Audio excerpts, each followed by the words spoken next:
Hello बच्चों। हम ये जानते हैं कि क्षार और अम्ल यानी कि बेस एंड एसिड एक दूसरे का प्रतिरोध करते हैं। अम्ल और क्षार दोनों बहुत ही महत्वपूर्ण तत्व हैं क्योंकि ये बहुत सी चीजों में काम में आते हैं। हमारे वास्तविक जीवन में कई बार हम इनका इस्तेमाल एक दूसरे के विरुद्ध भी करते हैं।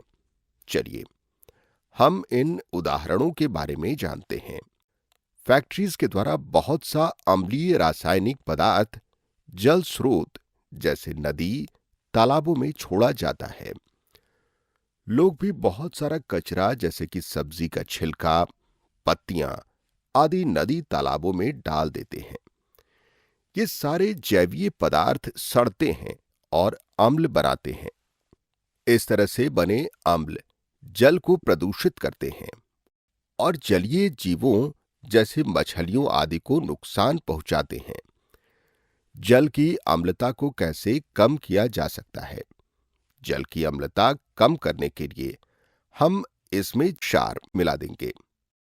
जब चींटी या मधुमक्खी हमें काटती है, तब इनके डंक से एक एसिड हमारे शरीर में प्रवेश करता है, जिस कारण से हमें दर्द होता है।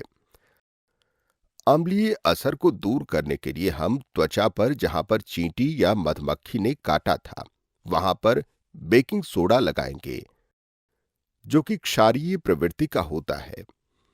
इसी तरह जब हम बहुत तीखा या ज्यादा मात्रा में भोजन कर लेते हैं, तब भोजन के पाचन के लिए हमारा आमाशय ज्यादा मात्रा में अम्ल उत्पन्न करता है, जिससे हमें बहुत बेचैनी महसूस होती है, पेट में दर्द होता है या मुंह का स्वाद खराब हो जाता है।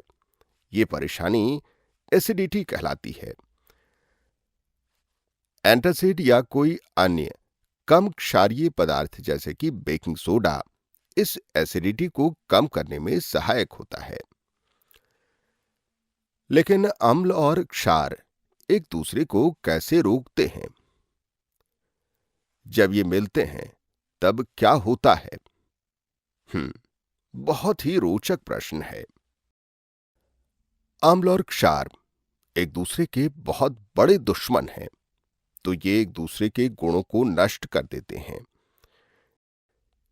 जब अम्ल और क्षार मिलते हैं, तब एक रासायनिक प्रतिक्रिया होती है। रासायनिक प्रतिक्रिया में अणुओं के अंदर स्थित भिन्न परमाणु पुनर्व्यवस्थित होकर नया अणु बनाते हैं। यहां सल्फ्यूरिक एसिड सोडियम हाइड्रोक्साइड से मिल रहा है, जो कि एक क्षार है। इस रासायनिक प्रतिक्रिया में अणुओं के बीच भागों का आदान प्रदान होता है, जिससे नया पदार्थ का अणु उत्पन्न होता है। यहां सोडियम सल्फेट और H2O या जल बनता है। इस रासायनिक प्रक्रिया में अम्ल और क्षार एक दूसरे के साथ प्रतिक्रिया करते हैं और नया कंपाउंड्स बनाते हैं और एक दूसरे के गुणों को नष्ट कर देते हैं। इस तरह की रासायनिक प्रतिक्रिया को उदासीनीकरण यानी कि न्यूट्रलाइजेशन कहते हैं। ये न्यूट्रलाइजेशन कहलाता है क्योंकि यहां क्षार और अम्ल एक दूसरे के प्रभाव को न्यूट्रलाइज या उदासीन कर देते हैं। न्यूट्रलाइजेशन में हमेशा हीट उत्पन्न होता है, लेकिन ये आवश्यक नहीं है कि सभी न्यूट्रलाइजेशन में जल भी उत्पन्न हो। हर न्यूट्रलाइजेशन प्रोसेस में जो एक मुख्य कंपाउंड उत्पन्न होता है, वह है लवण यानी कि सॉल्ट। तो यहां सोडियम सल्फेट लवण है।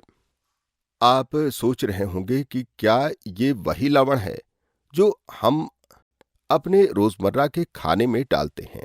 जो साधारण लवण हम उपयोग में लाते हैं, वह सोडियम क्लोराइड है।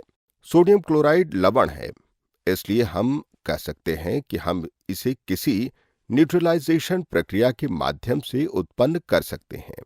यदि हम क्षार, सोडियम हाइड्रोक्साइड NaOH और हाइड्रोक्लोरिक एसिड यानी कि HCl को मिलाएं, तो हमें NaCl मिलता है, जो कि साधारण लवण है। इस प्रतिक्रिया को देखिए। NaOH और HCl एक दूसरे के साथ प्रतिक्रिया करते हैं और NaCl और जल उत्पन्न करते हैं। तो न्यूट्रलाइजेशन की प्रक्रिया के द्वारा किसी भी लवण को उत्पन्न किया जा सकता है। संक्षिप्त में एक बार और देखते हैं कि आज हमने क्या सीखा है। अम्ल और क्षार के बीच की प्रतिक्रिया न्यूट्रलाइजेशन या उदासीनीकरण कहलाती है। इस प्रक्रिया में जल और लवण उत्पन्न होते हैं। न्यूट्रलाइजेशन की प्रक्रिया में ऊष्मा उत्पन्न होती है। उदाहरण के लिए हाइड्रोक्लोरिक एसिड NaOH के बीच प्रतिक्रिया सोडियम क्लोराइड देता है, यानी कि NaCl, जो कि साधारण लवण है, और इस प्रक्रिया में ऊष्मा के साथ साथ जल भी उत्पन्न होता है। अभी के लिए इतना ही। बाय बाय बच्चों।